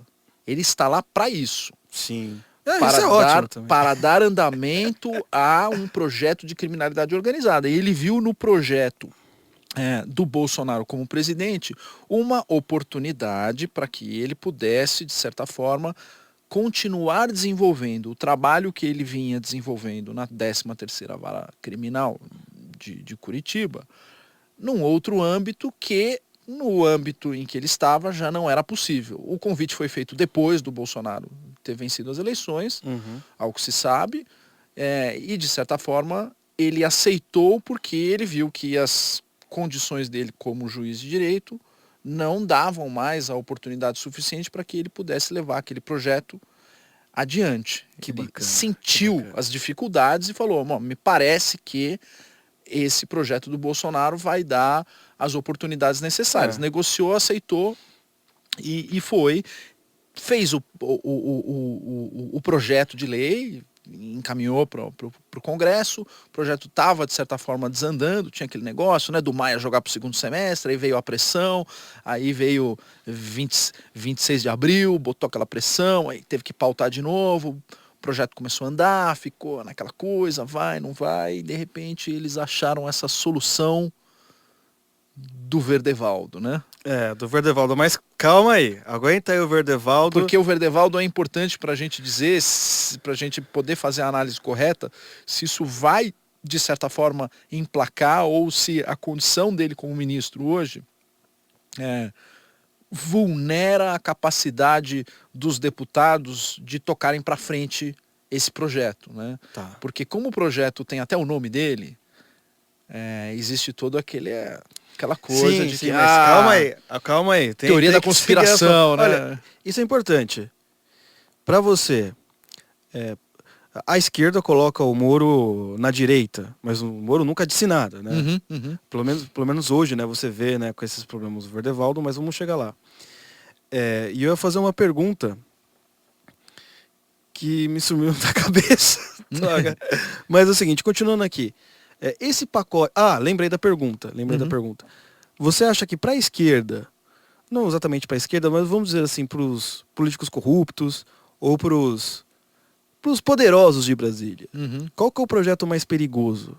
Reforma da Previdência ou pacote anticrime? Pacote anticrime, sem sombra de dúvida. O cara fica assim, se essa merda passar... Não, se essa merda passar, porra, fudeu. E aí vem a próxima pergunta, né? Como esse pacote pode passar com deputados que têm rabo preso? A gente tá no xadrez, Luciano. Porque o cara vai estar se condenando. Ponto, cara. Esse é o ponto. A gente chegou no ponto nevrálgico que a gente está vivendo hoje. As pessoas que, digamos assim, têm um poder de fazer com que com que esse Viagra seja reinserido no sistema penal, são as pessoas que não têm, são as pessoas que estão literalmente ali dominando todas as mulheres. Não, ele está de 4 ali. Enfim, a esperança da pessoa que está ali exposta é que o sistema não funcione ou continue funcionando dessa maneira, digamos assim, impotente.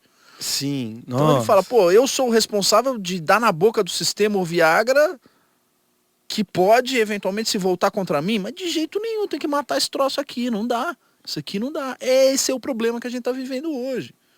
Então esse negócio de fita, disso, daquilo, de Verdevaldo pra cá, Reinaldo Azevedo pra lá, é óbvio, né? É óbvio. Agora todo mundo se voltando contra a pessoa do Moro, tentando pintar. Não falei que ele já estava mancomunado no grupo dos procuradores para condenar o Lula. Como se precisasse ser um juiz para condená-la. Minha avó, que não é juiz, já condenar a avó. Como se tudo o que foi construído no período Lula e o sítio, a kitchens, a cozinha, o triplex, foi tudo isso aí é fruto de uma perseguição pessoal do juiz contra o Lula.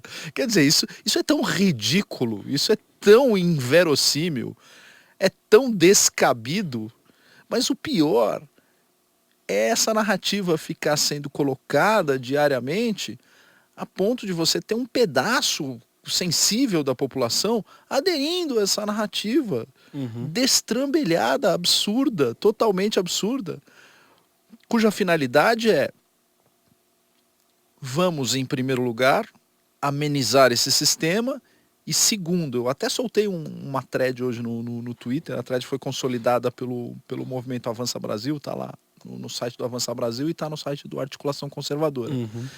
Qual que é a sacada aí do nosso amigo Glenn, com todo esse mecanismo, né, de jogar as fitas para o Supremo e conseguir arrancar do Gilmar Mendes e do Lewandowski 2 votos favoráveis ao trabalho dele, digamos assim, como divulgador de um hacking. Vou tratá-lo nesse momento como divulgador de hacking, tá? E como receptador de material ilícito, porque o hacking é ilícito, né? Quer dizer, o celular, um hacking, um cracking, ou o que quer que seja, o celular do Moro, do Dallagnol, foi invadido, portanto foi cometido um ilícito muito grave, um crime gravíssimo, e ele é receptador dessa informação, e com base nessa informação, ele joga a informação no ventilador e consegue um efeito jurídico com isso. Uma informação que até agora ele não mostrou nenhuma prova, basicamente, né? Porque nem o texto original... Porque ele é a prova, Luciano. Não, então o que é que ele está fazendo? Olha só a sacada desse cara. Olha a sacada do cara. Ele está pegando essa informação, jogando no sistema como um todo, e ele não precisa que o Lula seja solto. ele precisa de 1 ou 2 votos. Ele já conseguiu isso. Ele precisa de 1 ou 2 votos que levem em consideração o que foi feito, ainda que o voto do Gilmar tenha sido no sentido de vamos provisoriamente considerar para investigar, e se realmente a gente descobrir que é tudo uma mentira, a gente prende de novo, né? Ainda que, nesse sentido, o que é que ele está conseguindo com isso? Ele está conseguindo fazer com que a atividade, e misture isso com a aprovação da lei de abuso de autoridade hoje. Com a lei de abuso de autoridade, aquele monopólio estatal de investigação policial fica cada vez mais complicado. Se eu não passar o pacote anticrime, o que é que eu tenho? Todo aquele sistema inoperante. Para tornar o sistema de fato abolido, eu preciso meramente acuar quem pode fazer, digamos assim, as acusações e investigações. Portanto, policiais, juízes, Ministério Público, eu passo uma lei dizendo, olha, você se investigar muito, eu te prendo. É abuso de autoridade. Então, o que acontece? Você transfere da esfera estatal para a esfera privada, porque ele, Glenn Greenwald, já reconhecido pelo STF, tem um sigilo de fonte no qual ele pode transferir esse monopólio estatal da investigação policial para um cookie qualquer, atrás de um computador. Ele mesmo pode, de certa forma, estar envolvido em uma investigação policial de natureza privada e ter o sistema protegendo essa investigação privada, não pública, não estatal. Olha e a investigação só. estatal é punível. Então, o que é que você está fazendo por outros mecanismos? Você está simplesmente matando o sistema penal oficial e criando um sistema penal que vai ficar na mão de meia dúzia de caras, que tem dinheiro, Criando caos. criando caos, que é o que os caras adoram fazer, né? A escola de Frankfurt adora fazer, criar caos. Ele quer criar um caos no sistema, mas um caos do qual ele tem controle. Porque ele tem lá o sigilo de fonte, ele pode fazer todo o mecanismo, não é obrigado a apresentar. Se a deputada pergunta para ele se ele tem a fita, ele fala, na hora certa você vai ver e você vai ficar muito arrependido. Mas assim, Você fala, mas como pode, né? Mas muita cara de pau isso. vamos lá, não nos o que a gente tá assuste. criando, o que a gente tá criando, e a gente tá numa bifurcação, ou vai para um lado ou vai para o outro. Sim. Ou a gente passa o pacote anticrime e acaba com essa palhaçada toda e o sistema penal ele volta a funcionar de uma maneira minimamente razoável, ou simplesmente a gente abdica do pacote anticrime e vai por esse caminho que eu estou dizendo, que é um caminho do caos, que é um caminho, enfim, de uma nova experimentação. Então você imagina, em termos penais. o cara então, a partir disso, dá para imaginar o planejamento que eles tiveram, porque assim, querendo ou não, eles estão tentando prejudicar a imagem de um ídolo nacional. Né? Os caras estão agindo até com fontes internacionais, né? Exatamente. A gente não sabe quais são as fontes internacionais, né? Tem aqueles problemas que o Verdevaldo teve em outros países. Ele em si já é uma fonte internacional. Então, mas ele em si é uma fonte internacional. Ele é. É isso que eu ia falar. Então, é uma mega operação mesmo. Isso mostra que, de certa forma, significa que nós estamos no caminho certo.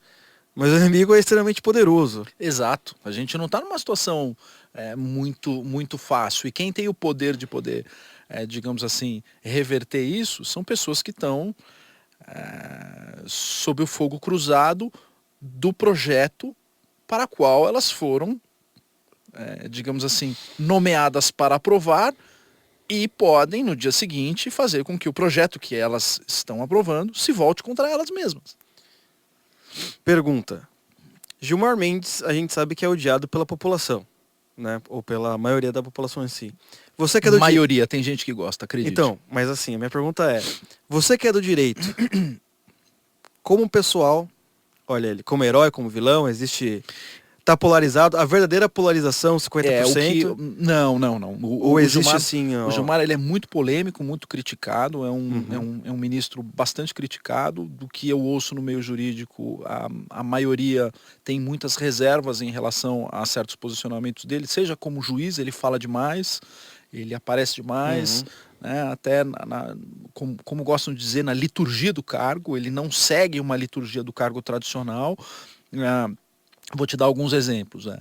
O ministro Marco Aurélio é tão polêmico quanto o Gilmar Mendes. Ele tem posições tão polêmicas quanto, às vezes ele tem posições até mais polêmicas do que o Gilmar Mendes. Mas como o Marco Aurélio é uma pessoa muito mais rigorosa em relação à liturgia do cargo, o Lewandowski é a mesma coisa. Você vai ver, o Lewandowski ele é mais discreto, você não vê o cara dando entrevista toda hora, falando, ele quando se manifesta no Supremo, ele tem aquela voz, aquele tom de voz, ele é mais ponderado e etc. O Gilmar, como é um pouco mais espalhafatoso e tal, ele atrai mais a atenção por conta das posições dele dentro da liturgia do cargo, e isso estou falando das formalidades, né? Ele não é um cara que segue muitas formalidades. E no mérito, ele também tem posições que acabaram se tornando polêmicas, né? Como ficar soltando gente, etc. Então, dentro do meio jurídico, existe uma grande parcela de pessoas que acaba tendo reserva em relação ao trabalho dele. E aqui estou falando meramente na parte profissional. Sim, sim. Ele, como profissional, como juiz, inspira reserva nas pessoas. Agora, o que a gente pode dizer é que existe uma minoria que é fã do Gilmar entre os juristas, sim, sem sombra de dúvida. Ele tem fãs, tem pessoas que o defendem e tal, discretamente. Tem religião para Satanás, né? O ser humano é capaz de qualquer coisa. Mas, olha, eu quero então, para finalizar... continua. Uma coisa muito importante, assim, o Gilmar Mendes não é um magistrado subestimável. Ele, sob o ponto de vista intelectual e de cultura geral, ele está acima da média do Supremo. Ele é muito inteligente, ele é muito preparado, ele conhece bastante Constituição, ele tem uma cultura geral aprofundada, diferentemente de outros magistrados, por exemplo, o ministro Barroso. O ministro Barroso é um constitucionalista e etc., muito festejado e faz aqueles votos com umas numerologias muito peculiares, mas sob o ponto de vista de raciocínio lógico e cultura jurídica, o Gilmar é mais juiz do que ele. O Gilmar é bem mais inteligente. Embora, enfim, tem essa... E eu coloquei os dois propositalmente, né? O Gilmar, ele é mais jurista do que o Alexandre de Moraes, por exemplo. O Gilmar tem um conhecimento profundo do direito alemão, ele tem um conhecimento, como a gente estava dizendo aqui, holístico, muito mais aprofundado do que os demais ali da casa. Né?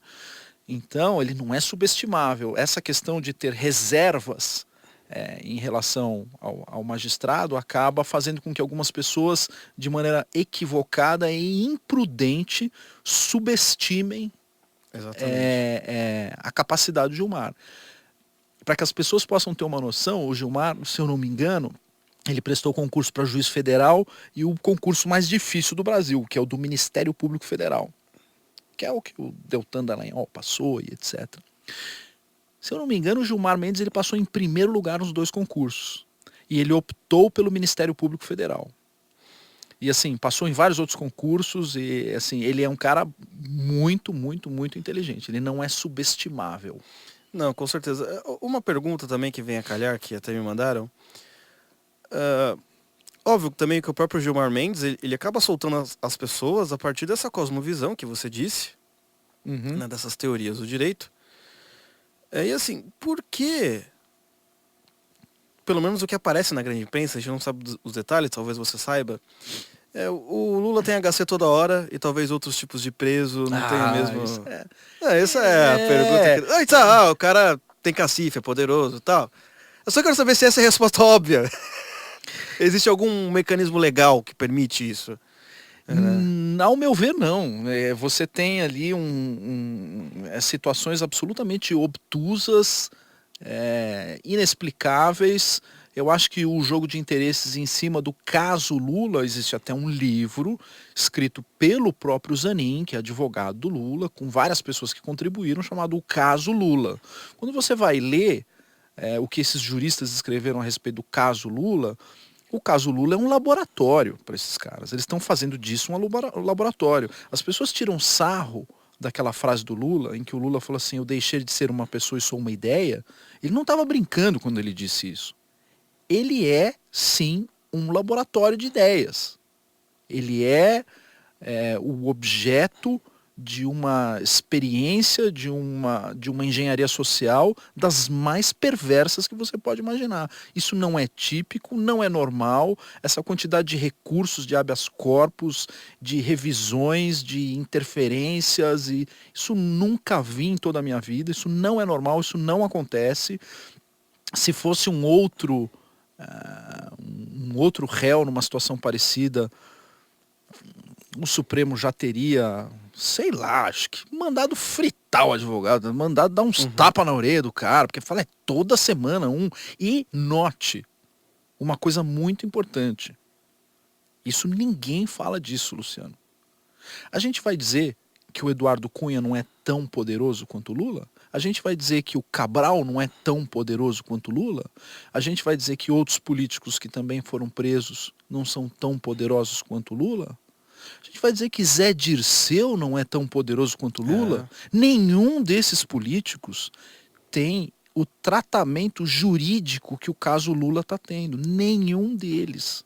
O que está sendo feito no caso Lula, especificamente, o chamado caso Lula, é um laboratório dos mais perversos, tétricos, horrendos, teratológicos que eu já vi em toda a minha vida. Essas coisas de habeas corpus eu li as petições e todo o trabalho da defesa do Lula, tanto no caso do triplex quanto no sítio. Tanto a defesa prévia, quanto as alegações finais, a apelação no caso, são peças de 350 páginas. Nossa. E a gente sabe que existe um pool de juristas, 20, 30 juristas, e que essas peças são fatiadas, que essas pessoas escrevem trechos dessa defesa, são trechos monstruosos, com abstrações malucas, loucas. Daquilo que você falou que uma pessoa normal falaria, você tá louco? Tirando essa conclusão dessa frase. Exatamente. E essas peças, elas são montadas a toque de caixa, e chegam lá nas 320, 340, 350 páginas e são protocolizadas como instrumentos de defesa, né, do Lula, com teses que são experimentações e eu não duvido que tenha até um advogado que esteja fazendo isso de graça porque acredita que ele realmente seja um herói. Eu não acredito nesse sentimento que o sujeito pode ter, né? Principalmente quando a gente está falando dessa ideologia que rapta corações e mentes. A gente fala que advogado é isso, aquilo, mas quando a gente se trata de comunismo, etc, não sei, eu tenho não, tudo bem, dúvidas, óbvio, né? Eu acho óbvio que não, né? Os caras estão ganhando muita grana, né? Não sei se, às vezes até o advogado que faz isso, digamos assim, de forma espontânea não sei, é muito difícil. É muito difícil, né, advogado? É muito difícil da gente... culpa minha. É muito difícil da gente pra finalizar, calcular. Então, esse é só um bônus, tá, gente? Só um bônus play. A gente tá falando do pacote anticrime e tal, mas também tá rolando uma tal de as medidas contra a corrupção. Tem pessoas que acham a mesma coisa, tem pessoas que acham que são diferentes. Só dá uma coisa bem por cima, rápida. Bem por cima? O que seria? Qual que é a diferença? É do Sérgio Moro, não é? Não é. O que aconteceu é o seguinte, Luciano, vamos lá. Lá atrás, quando começou a Lava Jato, a própria Força-Tarefa, né, o procurador Carlos Francisco e o Deltan Dallagnol sentiram algumas dificuldades no curso da investigação criminal e eles falaram, olha, o direito penal realmente está precisando de alguns Viagras. E eles sugeriram lá os 10 Viagras, que são as 10 medidas. Tá? Fez aquele estardalhaço todo bonito e etc, de pegar milhões de assinaturas e tal, deram entrada com as 10 medidas para o combate à corrupção, e o combate à lavagem de dinheiro. Essas medidas entraram, não me recordo se foi Câmara ou Senado, acho que foi Senado, entraram no Senado, e aí um cara chamado Renan Calheiros deu um tapa naquele projeto. É sempre, né? Ele foi lá, deu um tapa no projeto e transformou essas 10 medidas no que a gente conhece hoje como a lei do abuso de autoridade. Então ele tirou a maioria das 10 medidas e inseriu medidas para punir juízes, promotores, Olha policiais. só que canalha, então, porque ele na verdade pegou aquelas medidas que era pra ser Exato. contra ele, ele tirou Exato. algumas coisas e colocou contra os caras que criaram. Isso, exatamente, exato. Ai, que desse Isso é. país aqui. Alagoas, abraço aí pra Alagoas. Exato. Isso, e Tá é isso incrível. que foi votado e aprovado hoje. Tá? Esse Não, cara, já projeto foi votado e aprovado. foi na CCJ. Ah, eu na acabei CCJ. eu acabei não vendo a votação em plenário porque estava no caminho aqui. Aham, Acho tá. que enquanto a gente está gravando eles devem estar votando no plenário, mas vai ser deve ser votado no plenário do Senado ainda hoje e devolvido para a Câmara esse projeto, tá? E se ele passar incólume na Câmara, Ferrou. Assim, vai não somente tirar como que é não é suporte o nome que a gente tá falando lá, a prótese do sujeito, como vai deixar ele cego. exatamente. Exatamente. Já não falou outra coisa. né? Exato. Agora, o combate à corrupção e a legislação de corrupção é uma coisa também separada, de outra natureza. Ah, a gente de teve outra natureza. a gente teve essas 10 Napoleão, medidas, Napoleão. a gente teve essas 10 medidas. Napoleão. Napoleão, Desgraçado, tudo culpa dele. É. E aí o que acontece? Digamos assim, o subsistema, que é o chamado sistema de combate à corrupção, ou as medidas de anticorrupção, elas surgiram em 2013 em resposta àquelas coisas que foram organizadas pelo Morgan em 2013. Aquelas passeatas, lembra? Aquelas Ah, passeatas tá, do sim. mês 13? Foi culpa do Guten Morgen, isso do senso em comum. Eu Foram estava vocês lá. que organizaram. Eu estava lá. Vocês que organizaram em Eu 2013 tava com isso. o cartaz, o Olavo tem cartaz. razão? Não tava. Não. Eu tava com um cartaz pior ainda, que eu pensei que ia morrer nesse dia. Eu tava com o cartaz Chupa Chauí, privatiza a USP. Era terrível. Falei, eu vou morrer, mas vou morrer rindo. E os caras vieram pra cima pra me bater e tal, que eu soube sair correndo rápido. Então, Não, nessa mas época, continua lá essa- em 2013, houve uma pressão popular muito grande e a Dilma, para poder responder essa pressão popular, por intermédio de um deputado do PT chamado Carlos Zaratini, passaram a lei, depois virou lei, a Lei 12846, que é a chamada Lei Anticorrupção. Ah, entendi. Né? Que é a lei onde está o tal do acordo de leniência para as empresas, que acabou sendo usada depois, logo em 2014, para fazer os primeiros acordos de leniência. O primeiro acordo de leniência pela Lei 12846 foi feito pela Camargo Corrêa, e a partir disso começa a disparar a Operação Lava Jato. Essa lei ainda sofreu uma medida provisória, que foi a MP 701, que permitiu outros acordos de leniência, né, como o da Odebrecht, por exemplo. E aí essa medida provisória caiu, depois foi criada uma nova lei fazendo emendas e tal. Então esse aí é o sistema, digamos assim, o sistema anticorrupção, ele é o sistema que é aplicado para as empresas. E que várias empresas se utilizaram para fazer o tal do acordo de leniência, que é a delação premiada da empresa, né? Você tem a delação premiada, que é das pessoas envolvidas, e a empresa faz acordo de leniência. Então o acordo de leniência da Odebrecht saiu por conta dessa lei. Esse é um sistema separado. E ele é um sistema que tenta, de certa forma, dar um viagrinha, né? Tentar fazer a coisa funcionar de certa forma por intermédio daquilo que os petistas não gostam, né? Que é delação, que os caras falam, esse X9 desgraçado que conta, que sai por aí dedando a gente, as coisas que a gente fazia, eles ficam pé da vida, né? Quando tem acordo de leniência, delação premiada e etc. Eles ficam malucos, né? E aí esse sistema que foi criado pela própria Dilma em resposta ao que vocês pediram lá em 2013, né? Senso em comum foi nas ruas e tal, pediu, e em resposta a isso a Dilma passou essa legislação que foi utilizada depois na Lava Jato. Olha só. Né? Então isso aí é uma coisa separada. Ao longo do caminho, o Deltan e o Carlos Francisco perceberam que aquela legislação de 2013 ainda não era suficiente, precisava de melhoras adicionais. E essas melhoras adicionais é que foram as 10 medidas que o Renan Calheiros pegou e transformou as 10 medidas num projeto para fuder quem estava. Era esperado, né? Exatamente. Então, essa foi a jogada, essa historinha toda aí. Então, meu amigo, você que está ouvindo agora, então você percebeu o trabalho que nós temos aí durante uns 30 anos na guerra cultural, porque você vê, a guerra cultural também não parte simplesmente, não é só literatura, filosofia, também tem o meio jurídico, que tem que estar toda essa galera aí, analfabeta funcional, estudando nas escolas de direito, não imagina a origem das suas ideias e muito menos o que é valores morais, eternos, né, e atemporais, Exatamente. principalmente. Sabe quando que eu fui aprender o que era direito penal? Aonde eu fui aprender direito penal? De verdade? Aonde? Primeiro advogando nessa área. E você Aham. tem, digamos assim, um